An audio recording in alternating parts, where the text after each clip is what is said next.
Good afternoon. Let's talk about cross-examination. So you've got to be thinking about your strategy for cross-examination. It's very important. And there are 5 or 6 things to worry about when it comes to strategy. You should be sensitive to the idea that your consistent affect, your consistent way of talking to the witness, these are things that create an impression. So you should be thinking about the impression that you're making with the jury about this witness. And it should be something you decide very much ahead of time, not something like where you're shooting from the hip. It's important that you convey some emotion in cross-examination. It should not be a cold, clinical thing unless it's completely unavoidable.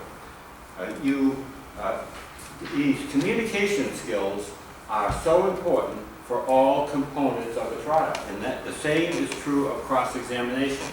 So what does that mean? The first point you make, you got to make your first point pretty quickly. Otherwise, you're well on your way to losing the jury. So if you have some point that's difficult to make, you should consider not even trying to make it in your cross. But it should never be the first point you should make. Your first point should be an easy score for you, and the jury will remember that.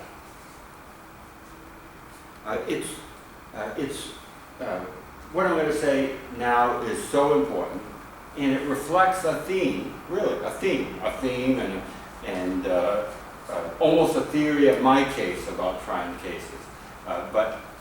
And the theme is that it's very important that you fast forward and try to get, at this point in your careers, try to fast forward and get the understanding of the juror's psychology that allows you only to do the important stuff, to be efficient. So what does that mean? That means you only raise meaningful things, you only do things that appear to be important, that you're efficient, and you're realistic. But I want to amplify on that because you can understand what I just said and you can parrot it back to me but still not get it. It takes so long oftentimes for new lawyers to get that your cross, or any aspect of the trial, it needs to be quick, efficient, and you need to throw away all of those extraneous points, those weak points that you wanted to make, and maybe even those medium strength points that you want to make. You got to have the courage, the guts to throw away all those weak things that are not going to bear fruit. And this very much goes for cross-examination. So that's about being efficient. That's about raising only meaningful matters. That's about appearing to add something of importance. It's also about being realistic. So, the Perry Mason moments, they are few and far between. If you're lucky, once every 5 years. And it's not worth trying to get those Perry Mason moments and getting them once every 5 years, which I'm obviously just making up. It's not worth reaching for those Perry Mason moments on cross and getting them every 5 years if in the process of trying to get them every 5 years, you're going to utterly fail and crash and burn 50 times. So it's not worth it to go for that Perry Mason moment 1 out of 50 times. It's just not worth it. It's not good advocacy, and it's not going to win cases on cross-examination. So the rules on cross-examination, on the subject matter, on the scope, in federal court, the cross-examination is limited to the scope of direct. In Mass State Court, it is wide open. So you want to know in the forum you're in about what the scope is subject matter-wise. Now, the order of your cross should be pretty carefully planned. The classical theory of cross, and the one you in all likelihood are going to want to adopt, is to first get helpful points from the witness. This witness is almost always not trying to help you, sometimes detesting you, sometimes hating you, So you first try to get those points that are helpful, that are not, that the witness is likely to give you. And then you want to attack some points in the witness's testimony in your questioning. And then you want to attack the witness if and only if it's good strategy to do that. And there may well be lots of cases where it's not good strategy to go for the jugular and try to kill the witness.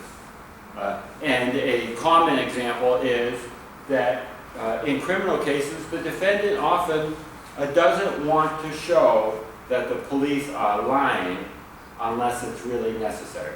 Because some jurors believe that police officers don't lie, that they have no reason to lie. And why fight that battle if you don't have to? So it may well be with lots of witnesses that you're only doing parts 1 and 2, trying to get helpful points that aren't going to meet much resistance from the witness, and trying to attack certain points in the witness's testimony, but not attacking, not making a full frontal assault on the witness. You've heard this before, but it's worth saying again. Try to step back from your cross-examination and don't try to do everything. So it's the ammunition theory of cross-examination. So we did something unusual in this case. That's a Freudian slip, by the way. We did something unusual in this course. We did our classes on final argument first. And that, obviously, I planned it that way. And the reason is because you need to start with the goal. And the goal is your closing argument. So the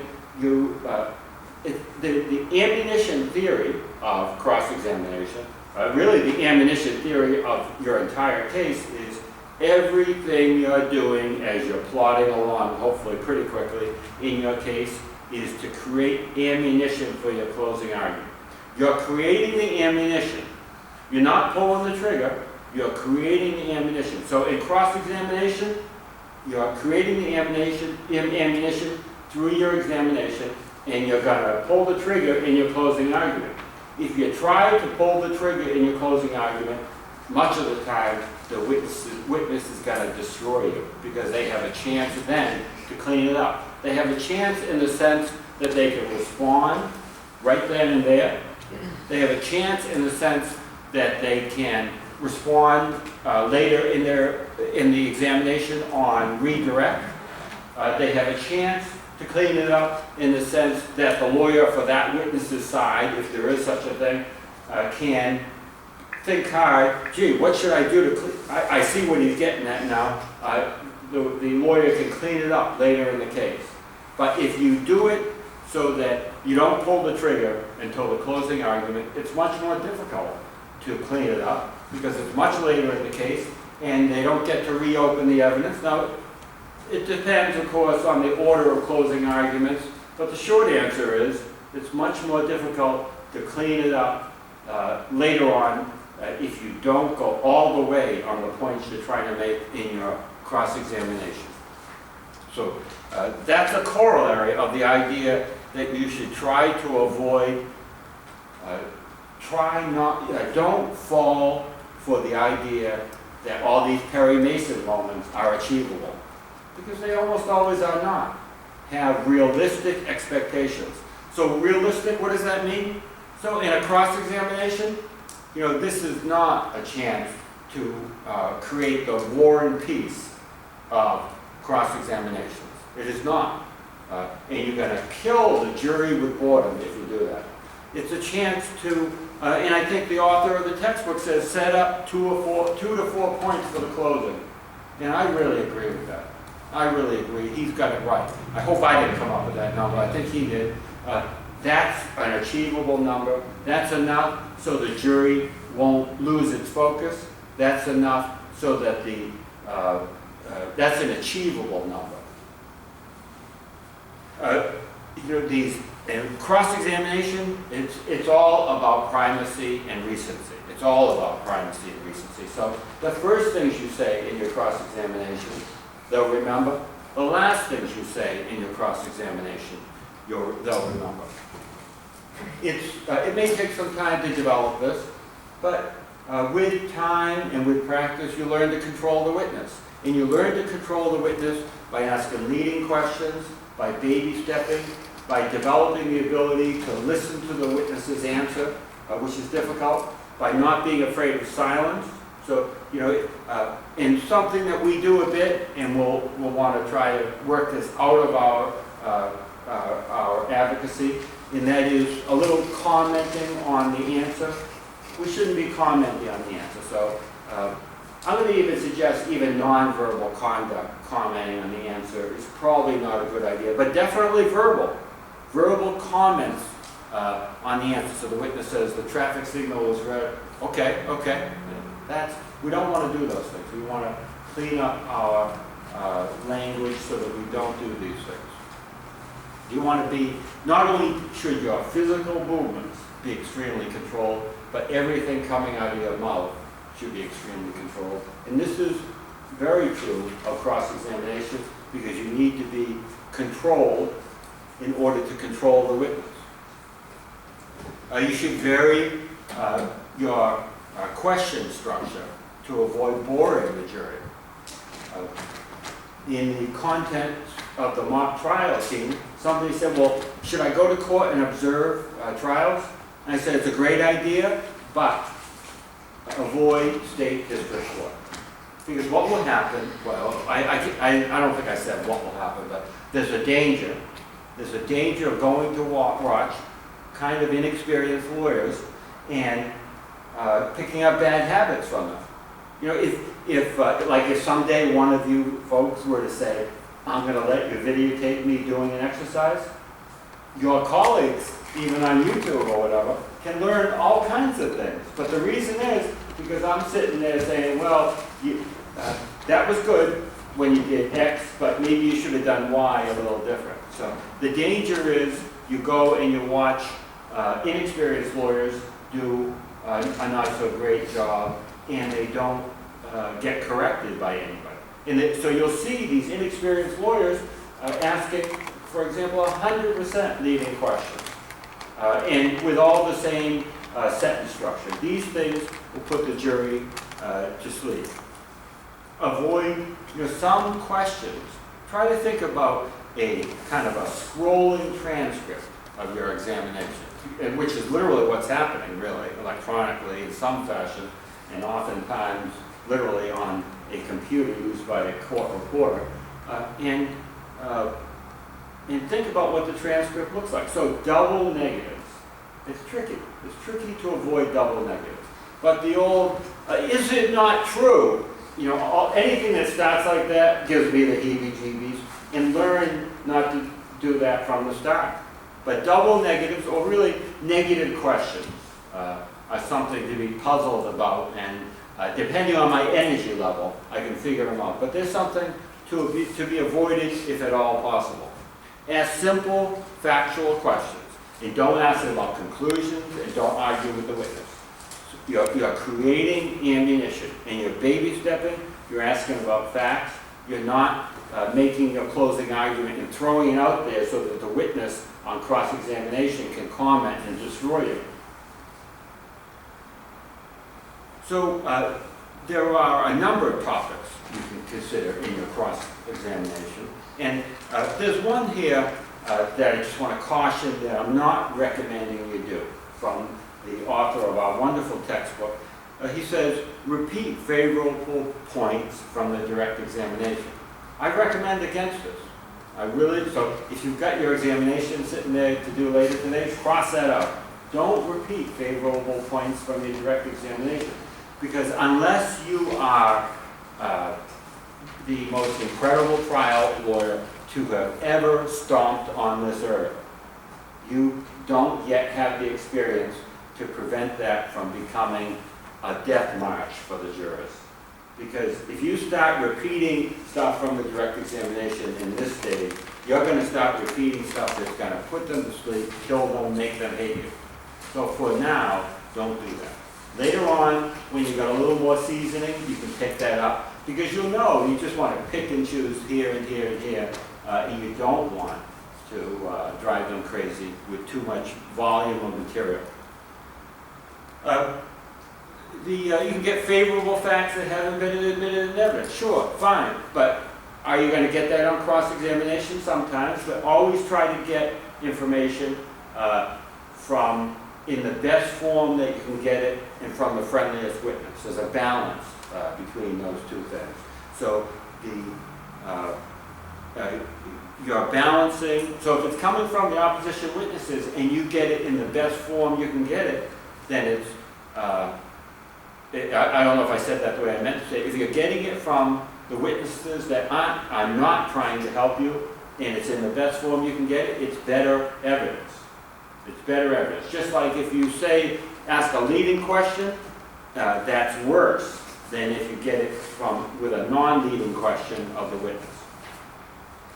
You also want to ask about what the witness must admit. Maybe you've got transcripts, depositions, prior statements, police reports, reduced to writing oral statements, things like that. Those are things, if you can authenticate the prior statements, then they must admit those things. And you want to, when appropriate, you want to be able to attack the perception, memory, ability to recall, and ability to relate what they recall of any witness. You want to be ready with prior inconsistent statements. So any cross-examination of any importance, you need to have, in some fashion, a grid. And what I mean by a grid is it's not necessarily a grid, but you need to have a breakdown of what the witness said on each important topic in the precise location of the prior statement. So any cross-examination of any importance, you need to have a grid. Nowadays, it's done electronically. So, and you as law students have access to free versions of that, actually. For example, Lexis has what amounts to a pretty sophisticated spreadsheet program where you can put all of the information in the case. It's not effortless, it takes time, but you can put all the information in it and you can make what amount to grids so that when you're cross-examining the witness and the witness said something totally unexpected that blows you away, you can find the prior statements and basically cross-reference it and get to them reasonably quickly. Rather quickly, maybe not instantaneously, but quickly enough. So you want to have those prior inconsistent statements in what amounts to a grid. Prior inconsistent statements can be oral statements, written statements, pleadings, discovery responses, and transcripts. You also want to be ready to cross-examine on prior convictions. So organizing your cross-examination is very important. And this is a very important process. So when you're organizing your cross-examination, you really have to think it through beforehand. And preparing the cross is very important. Because sometimes, in contrast, sometimes I don't encourage you to do this, sometimes with direct examination, you can kind of fall into it. I mean, this is a witness very much usually trying to help you on direct examination. On cross, this is very difficult because you have a witness sometimes trying to kill you, but oftentimes at least not trying to help you. So preparation is very important. So you got to be thinking about the things that we've already done a fair amount of in this course. I don't even think we're halfway through, but I could be wrong about that. So we began with the goal. So you got to be thinking about that closing argument. And you can't do a closing argument without thinking about what's my theory of the case, what are my themes and labels, and maybe most importantly, what are my closing argument points with this witness? Not that you're going to throw them out there for the witness to destroy you on, but your examination is intended to get those closing argument points. So that's really with the baseball championships going on, let's keep our eye on the ball. Cross-examination is about getting your closing argument points. And you could almost, in a perfect world, you could make a chart, a legal-size sheet, and this is the things I need to make my dream closing argument. Put a little blank checkbox next to them, and as you're going along in the trial, check, check, check. That is a really something of a goal for cross-examination is to get those closing argument points. And you want to be thinking about what facts exist to support those points, and what facts should I be getting from the witness. Again, please don't be repeating direct examination. If you've already got it in direct examination, at least at this point in your career, if you already got it in direct, don't take the time to repeat it on cross, or else you'll lose a lot of clarity in your cross-examination, and it can even threaten to make your cross-examination incredibly boring for the jury. So you probably want, in the order of cross-examination, it's probably a combination of the theory of primacy and recency on the one hand, so you're going to have strong beginning and strong end. It's probably a combination of that theory, and it's probably a combination of the classic, what I'll call the classical theory of cross. I hope I'm right on that, but I know what the theory is. I just am not 100% sure it's called the classical theory of cross. And the classical theory of cross, in a nutshell, is basically you go from friendly to nasty. So you get the friendly stuff in shades of gray, step by step. It gets nastier and nastier. Primacy and recency, and nice to nasty. That's probably that's probably what's going to determine the order of what you ask the witness. Think about the tone and attitude that you want to use in your cross-examination, and adopt a consistent, coherent tone and attitude. That's what creates impressions and sometimes emotions, which are very important parts of jurors' decision-making processes. And that's what, and think about what questioning style you should be using. If the police officer's just made a mistake in accusing your client, then that's a very different approach than if the police officer is, what do they call it, testifying. So you want to think about these things. You want to think about these things, and from the very beginning, adopt a consistent approach with the witness. From the very beginning of the trial, do that. Now, this is a challenge. You're doing, from the very beginning of the trial, you have to be thinking about how you're going to approach each witness. That's a lot to ask. That's a challenge. It requires a lot of thought and integrating all of this information to see what you're really doing is you're negotiating with the jury.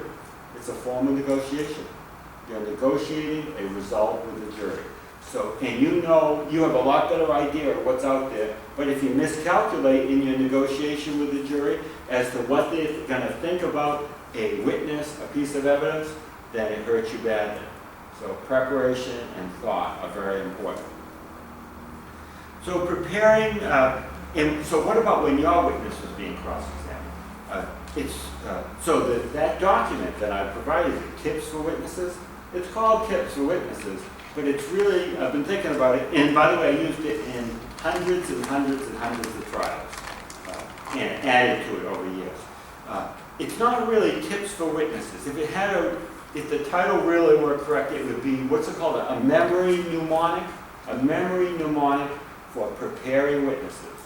And so if you're preparing your client, then what you folks say back and forth is privilege. So you can give it to the witness, let your client keep it, take it home, things like that. If you're preparing a non-client, then what you say is not privileged, so you've got to be more cautious. You can show it to them, let them read it, ask them to sit in your waiting room and read it, give them some time, but I wouldn't be handing it over to folks. And then go through each of the tips for witnesses as you're preparing them. And it's a time-efficient way of preparing somebody really well. I recommend that you prepare your witnesses a lot. And cases are won and lost on this. I've told you before, I think just once, but I'll tell you again, it's shocking how in important cases, how little preparation of witnesses is being done. So going through the tips for witnesses one time with one run-through of testimony of direct and cross, that is not enough. You should go through it with them many times. And so what's the worst case scenario? They ask your client on cross, well, no, I'm sorry, they won't ask your client on cross what you said to the witness if they have any clue what they're doing. They ask your witness on cross, your alibi witness, well, what'd you do? Did Attorney Mark, did you folks sit down and talk about your testimony? Yes, we did. And how much time did you take doing that? Oh, it was probably about 2.5 hours. Now, your perceptions of what is reasonable and what is coaching and abusive are one thing. I'm going to suggest here that 2.5 hours is a small amount of time to spend preparing a witness. So you can prepare a witness for cross, for direct, for anything, for a very long time before it becomes something that appears to be inappropriate. The only time I can remember that it sounded to me like a question about over-preparation of a witness really hurt somebody is in some case where they asked the witness what they did. This is not the client, because if it's your client, it's all privilege. They asked the witness, what'd you do for preparation? And what they did for preparation is they went to the law firm, and they, on videotape, did all kinds of preparation with different lawyers doing the direct and cross. I don't even discourage you from that with your client, but it's in that case, in that one case that I've heard of over too many years, it sounded to me like the cross-examination about over-preparation probably hurt them. But you can do a lot less than that, and it sounds perfectly reasonable. So the common problems in cross-examination. You can tell what the common problems are from what I've just told you. Common problems are a weak 1 or 2 first minutes, a weak beginning. Your first minute or 2 of cross has got to be strong. And if you, a corollary to that is, you've got to have the courage not to examine when on weak things. And you've got to have the courage occasionally for some witnesses not to ask any questions. And when you say, no questions, Your Honor, no questions, Judge, that, in most circumstances, increases your standing with the jury. Now, if this witness really, really hurt you, and you don't have somewhere else in the case, by inference anyways, an attack on what this witness says, then that could be a problem. But you need to have the courage to say no questions, or to actually ask very few questions. And as I observe these trials, when I see a lawyer, you know, if we had like a meter, like a game, a computer game, a meter showing points being scored, when the lawyer, usually, when the lawyer stands up and says no questions, that lawyer's meter showing the points he's winning in that computer game, it's spinning. Or when the lawyer asks just a few questions, the lawyer has the confidence to do that, the lawyer is building up all kinds of points. And the converse is true. When the lawyer is boring the jury, taking a long time, when the lawyer doesn't have enough experience or good common sense to abandon a line of questioning that's not getting anywhere, if the lawyer is not realistic enough to say, oh, this is not working, I'm getting out of here, moving on to something else, you can see the lawyer being hurt. You can sometimes literally, oftentimes literally see it in the body language of jurors. So another weak point is poor selection of what you're going to cover in cross. Only the super strong stuff I'm going to recommend to you. Another weak point is loss of control of the witnesses. Now this is not so easy because a lot of this is built up over experience and it's not something that's easily taught quickly. So by leading and baby stepping and having realistic expectations, that's how you control the witness. And learning how to respond when a witness is giving you a hard time. Also, ineffective impeachment. So you need to develop clean impeachment techniques. Prior and consistent statements sound simple in theory, and they are simple in theory, but in practice they get really hairy. In doing a prior and consistent statement, we're part 3, getting out the prior and consistent statement, where the witness doesn't remember the prior inconsistent statement. It happens all the time. Otherwise, they wouldn't give the prior inconsistent statement. Refreshing recollection within Part 3, the getting the prior inconsistent statement. In the real world of trial advocacy, it can be very confusing. It's often, the prior inconsistent statement is often about somebody else's statement. So you're doing a prior inconsistent statement about what somebody said before, and you don't remember it, it can become very confusing. So developing clean technique. It's kind of boring, but it's essential to a strong cross-examination.